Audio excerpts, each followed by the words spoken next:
Que de rebondissements, dites-moi! Donc l'histoire se poursuit alors que notre groupe de 7, cette fois, fuit les Olmecs dans une scène que j'ai trouvée assez intense, où ils doivent traverser une espèce de coin escarpé par peur de tomber dans le vide, tandis que les Olmecs sont super agiles et continuent de faire des bruits de chimpanzés. Et donc ouais, il y a pas mal de tensions sur est-ce qu'ils vont les rattraper ou pas.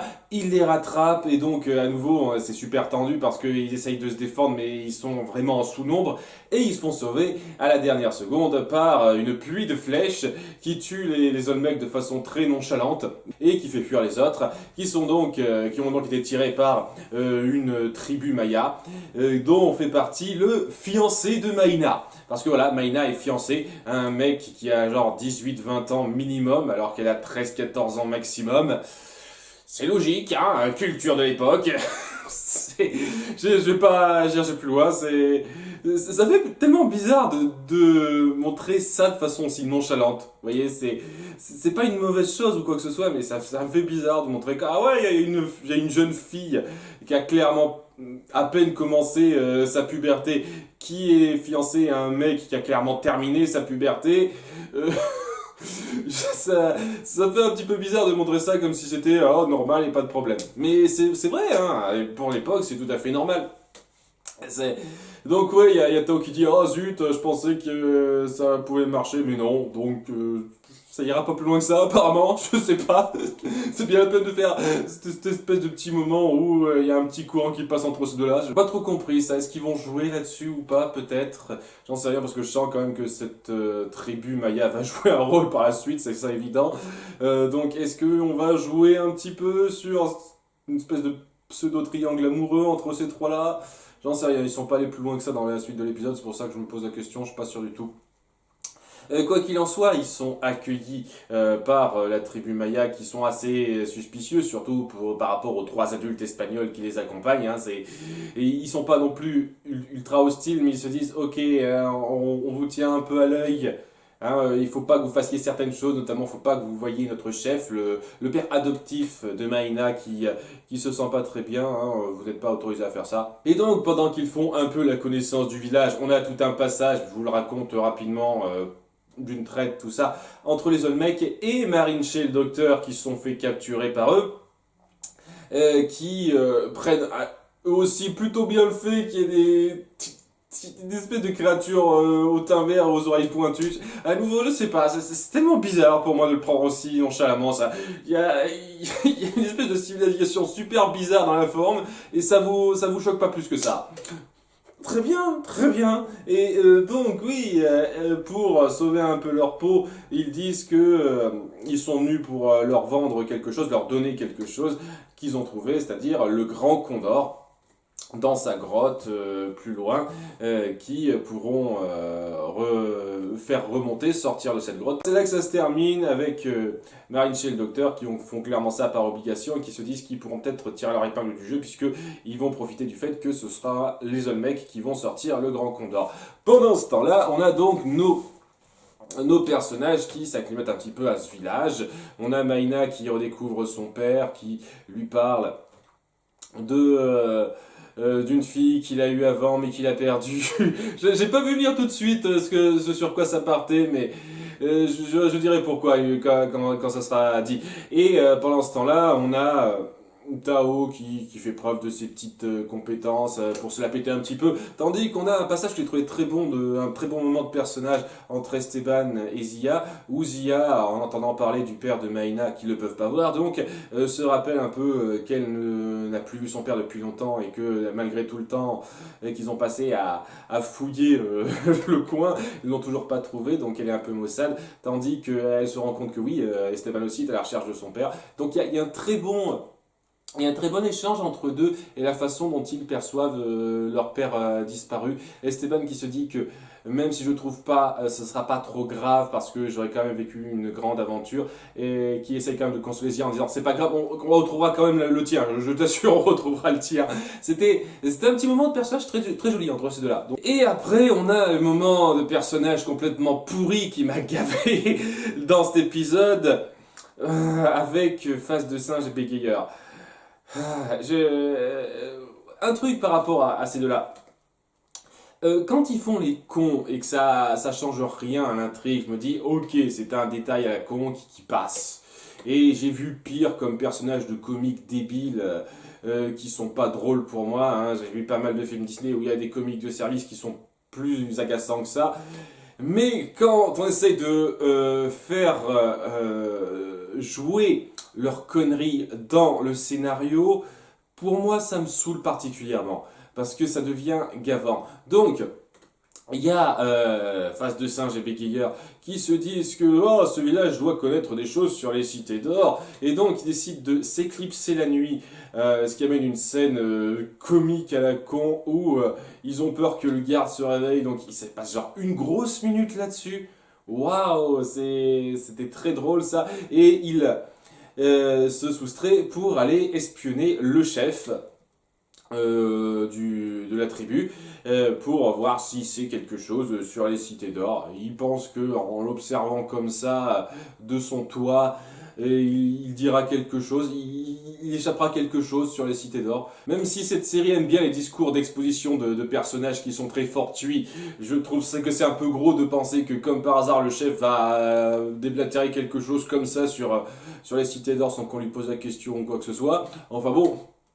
Ah, ils sont cons, qu'est-ce que vous voulez que je vous dise? Ils sont cons. Et donc, ouais, ils tombent littéralement du toit en paille et se font repérer. Et donc, à cause de ça, ça fout tout le village en rogne, notamment le fiancé de Maïna. Je n'ai pas parlé, oui, au fait, le fiancé de Maïna qui s'appelle Viracocha. C'est son nom, Viracocha, comme le dieu Inca. Le dieu Inca qu'on a évoqué à plusieurs reprises au début de la saison, à plusieurs moments, et ben ce mec, ce Maya, a le même nom que ce dieu-là. Et ça fait tiquer personne. Personne se dit, ah tiens, c'est bizarre, c'est comme Viracocha. Alors que, ouais, surtout Tao et Sia devrait leur faire tilter ce nom-là. Mais non, ils réagissent pas. Je sais pas ce que c'est un truc de la traduction française, ils sont trompés dans les noms, ils ont pris le même, j'en sais rien, c'est bizarre pour moi de donner ces deux noms-là et de pas expliquer, de pas ne serait-ce qu'évoquer le fait que ce soit le même nom qu'un nom qui a été dit avant. C'est pas comme si c'était un nom qui semblait courant, Viracocha, surtout qu'en plus on passe de Inca à Maya, donc je sais pas, c'était super bizarre pour moi ce détail-là, donc je tenais à le dire. Enfin bref, le village s'en prend à Face de Singe et Bégayeur, les ramène dans la cabane où sont gardés notre groupe, et leur dit que vous avez abusé de notre confiance, on va vous exécuter demain, parce que c'est tout ce qu'on sait faire apparemment, quand on n'est pas content avec quelqu'un, on les exécute. Hein, c'est très, très carré comme mentalité. Et donc ouais, j'adore le fait qu'ils le prennent mal, ils prennent mal le fait qu'ils soient comportés comme deux cons comme à leur habitude, ces deux-là, mais pas plus que ça, quoi. Il y a quoi? Il y a Mendoza qui dit abruti à un moment donné, vous voyez ce que vous avez fait, et ils disent oh on est désolé, pardon, et après on va pas aller plus loin que ça. C'est un truc, vous savez, il y a plusieurs séries, plusieurs films qui ont tendance à montrer ce genre de personnages, vous savez, ces espèces de boulets sur le principe, mais quand ces boulets vont jusqu'à faire une action qui fout vraiment en l'air beaucoup de choses par rapport à notre groupe, littéralement leur vie en danger, etc., ces boulets-là ont tendance à montrer un vrai regret, voire même à se rattraper par rapport à ça, histoire de dire ok j'ai été un boulet, j'ai quand même essayé de me rattraper, merde. Il y a pas mal de choses de ce genre-là, par exemple dans Mélusine, il y a le personnage de Cancrelune qui réagit très mal au fait que sa connerie a foutu, a foutu sérieusement Mélusine dans la merde, dans un tome assez particulier, dans, je sais pas moi, dans les films Scooby-Doo par exemple, surtout le deuxième, quand Sammy et Scooby font des conneries qui mettent en péril l'opération du gang, ils se disent on sent, mais je suis une merde. Et à un moment, Sammy se dit ça, je suis une merde, j'aimerais tellement réussir à faire quelque chose de bien en vrai. Ils ont une vraie petite crise identitaire par rapport à ça, parce qu'ils se rendent compte que leur connerie a amené à ce que ça se passe mal. Ils s'en rendent compte. Là, ils disent juste oh, on est désolé. Excuse-nous. Et puis, au début même, ils disent mais c'est lui qui a eu l'idée, c'est pas moi. Ah! Oh, sérieusement, quoi. Déjà que vous les forcez pour faire du gag et que c'est pas drôle, mais si en plus vous allez à les forcer à amener le scénario à partir d'un sens de par leurs conneries sans les faire évoluer en plus de ça, c'est affreux, quoi. Ce sont des très mauvais personnages. Punaise, c'est le truc qui m'a gavé dans cet épisode parce que le reste est bien foutu, hein. Vraiment, le reste de l'épisode est super bien foutu. Mais le rôle de Sancho et Pedro est gavant là, super gavant. Donc ouais, maintenant Mendoza se dit que comme ils sont voués à être exécutés demain et que on l'a appris juste au même moment, donc timing tout ça, le Grand Condor va être dans pas longtemps dans les mains des Olmecs. Voilà, donc ils ont des informateurs, le village Maya, tout ça, et donc ils l'ont appris parce que on l'a appris à Veracocha.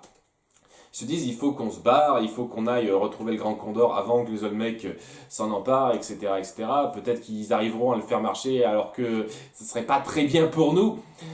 Donc ils décident de jouer un petit tour que je trouve très con sur le principe. Je veux dire, le truc, c'est que ils vont être exécutés demain, quoi. Ils seront mis à mort. Et donc, leur truc pour se sortir de là, c'est de démarrer un feu dans la cabane où ils se trouvent et de demander à l'aide pour qu'on leur ouvre. Pour leur ouvre la porte. Seulement voilà, s'ils sont voués à être exécutés demain, pourquoi les Mayas s'embêteraient à leur ouvrir la porte vu qu'ils sont voués à crever de toute façon? Ou alors, est-ce qu'il faut il faut qu'ils soient exécutés selon un rituel précis, parce que, tradition maya, tout ça... Enfin bref, pendant ce temps-là, il y a Maïna qui essaye de défendre la cause de ces personnes-là devant son père adoptif, le chef du village, hein, le vieux chef du village, en disant que oui, mais ces hommes sont pas mauvais, ils ont sauvé la vie d'Esteban et mes amis plusieurs fois avant. Quand ça, au sein de la série, ils ont pas sauvé très souvent la vie d'Esteban et compagnie, ces deux-là, hein, puisque tu parles de Sancho et Pedro là, et surtout, si tu les connais pas depuis des lustres, hein, ça fait pas très longtemps que vous vous êtes échappé du coin, ils ont pas sauvé la vie de grand monde, ces deux-là. Mendoza, oui, il a sauvé, si tu comptes Mendoza, oui, peut-être, il a sauvé la vie des gens, mais ces deux-là, non, quoi. Enfin bon, c'est des détails, c'est pas grave, ça, c'est rien du tout. Le fait est que quand Maïna finit par dire le nom des enfants, c'est-à-dire Esteban, Tao et Zia, il se dit, attends, tu as dit Zia? Oui, Zia, Zia. Vous voyez, plusieurs fois, il répète ce nom, et c'est là que se lui fait titre, attends, mais Zia, c'est ma fille! Je sais, lui, le père de Zia, bordel de merde, enfin, on voit le père de Zia. Alors, excusez-moi de ne pas avoir pigé ça tout de suite avec le gros clin d'œil qu'il a fait quand il a dit que, ah, j'ai perdu ma fille à un moment donné, c'est que, putain, le mec, il a l'air d'avoir grand minimum 60 ans, quoi. Et Zia, elle a quoi, 14 ans, grand maximum? Grand maximum, et encore. Donc ouais, ça fait un peu bizarre de m'imaginer ce mec-là et de son père par rapport à la grosse différence d'âge, mais c'est pas que c'est impossible ou quoi que ce soit, mais c'est juste un petit peu bizarre sur le principe. Le fait est que, ouais, il y a quand même la surprise du moment, et ça amène un élément scénaristique que j'aime bien sur le principe, que j'aime à appeler la fatalité des 30 secondes. C'est-à-dire que si telle chose s'était produite 30 secondes plus tôt ou plus tard, ce serait passé totalement différemment. Roméo et Juliette est un cas très fort de ce genre-là, par exemple. Mais il y a beaucoup de films qui font ce genre de choses. Et il y a ça qui se passe, c'est-à-dire, ils commencent leur évasion peu de temps avant que Maïna s'apprête à venir prévenir Zia que son père est là, etc. Et donc, lorsqu'ils lancent cette évasion-là, d'une part, il y a Mendoza qui se fait un peu assommer et donc il peut pas avancer, tandis que ouais, il se rattrape un tout petit peu face de singe et bégayeur, un tout petit peu en s'occupant de garde, histoire de dire ah on a fait les cons, on essaye de se rattraper un petit peu. On va dire que c'est un début de quelque chose. Je trouve pas ça super prenant et j'imagine que c'est plus par obligation qu'autre chose qu'ils l'ont fait, mais bon. Et donc il met de ça, dit aux enfants mais c'est bon, allez-y, fuyez, allez retrouver le Grand Condor. Parce que oui, ça serait pas bon pour eux que tout le monde reste enfermé après leur tentative d'évasion. Et donc, c'est juste au moment où Zia, Esteban et Tao s'enfuient que Maïna arrive pour essayer de prévenir Zia, mais c'est trop tard parce qu'elle s'est enfuie genre 20 secondes trop tôt. Voilà, il se serait enfui 20 secondes plus tard, ça aurait été réglé. Mais non. C'est un truc que j'aime bien, hein, ce genre de fatalité, les 30 secondes, enfin que je l'appelle ça comme ça, mais c'est pas comme ça que ça s'appelle, je suis sûr qu'il y a un terme spécifique pour ça, hein, si vous connaissez, n'hésitez pas à le dire. Donc c'était pas mal et c'est là que ça se termine quoi avec nos héros enfants qui s'enfuient sans savoir la vérité tandis que le sort de Mendoza et compagnie est assez incertain et je suis sûr que ça finira par se goupiller au bout d'un moment et que Zia retrouvera son père mais c'est bien ce genre de péripéties pour dire que non ça va pas être si simple. Donc c'était cool, c'était très cool comme épisode. S'il n'y avait pas ce truc super forcé autour de Face de Singe et Bégayeur, j'aurais trouvé cet épisode très bon. Mais tel qu'il est, il est bon. Déjà, il est bien fait. C'était intéressant de faire revenir Marine chez le docteur, de reprendre enfin l'histoire de Zia. Sachant que oui, j'en ai pas parlé parce que j'aimerais préciser un truc. Je sais pas encore ce qu'on va dire de plus sur le passé de Zia. Mais j'espère que quand quelqu'un m'a dit en commentaire, mais rassure-toi, tu vas avoir des réponses sur Zia, qui ne faisait pas référence à cet épisode précis. Et qu'il n'y a rien d'autre de plus sur les informations, sur sa disparition, parce que c'est de la connerie sinon. Hein. C'est rien du tout, quoi. La seule chose que dit le père de Zia, là, c'est que, ben, il l'a perdue quand elle avait 7 ans parce qu'elle a été enlevée par Pizarro. C'est la seule chose qu'il dit. Donc on sait l'âge à laquelle elle a été enlevée, on sait même pas l'âge qu'elle a maintenant, on dit jamais l'âge qu'elle a au passage, donc ouais j'imagine que c'est 12 ans, un truc comme ça, je la vois pas beaucoup plus vieille que ça. J'espère vraiment qu'on va enfin avoir plus de détails, parce que si c'est juste pour ça ça menait à rien du tout. À nouveau, hein, faut bien prendre ça avec des pincettes, si ça se trouve la suite me donnera complètement tort, mais s'il y a que ça, du foutage de gueule quoi, il faut m'en donner plus. Comment se fait-il que Pizarro, qui a capturé Zia pour ses connaissances en Kipou, l'a envoyé à Barcelone? Pourquoi il s'est fait chier à envoyer la fille à Barcelone pour la forcer à revenir en pays Inca? Pourquoi? C'était quoi le but de la manœuvre de l'envoyer à Barcelone? Je veux dire, c'est pas à Barcelone qu'elle a appris comment lire les Kipou, on est bien d'accord, donc j'ai pas compris ce détail-là. D'ailleurs, j'ai pas compris pourquoi elle a été suivante de la reine à ce moment-là. Qu'est-ce qui l'a amené à devenir suivante de la reine aussi. Et je toujours pas compris, étant donné que c'est Pizarro qui a dirigé un peu sa vie à partir du moment où il l'a enlevée, pourquoi il avait besoin de la forcer à l'aide de Mendoza, à nouveau, pour qu'elle prenne le bateau et qu'elle se barre dans son pays. Pas compris ça, tu vois, c'est ce genre de choses que j'aimerais vraiment savoir. Alors, si c'est la seule explication qu'on va avoir sur le passé de Zia, cette espèce de réplique rapide qui dit qu'elle a été enlevée quand elle avait 7 ans, eh ben, ça va pas me satisfaire du tout. Mais, je me trompe peut-être, et si on donne plus de détails, c'est super. Si on n'en donne pas plus, c'est un gros manque de la série, je le dis tout de suite. Bien, maintenant que c'est dit, à très bientôt pour l'épisode suivant. Bye!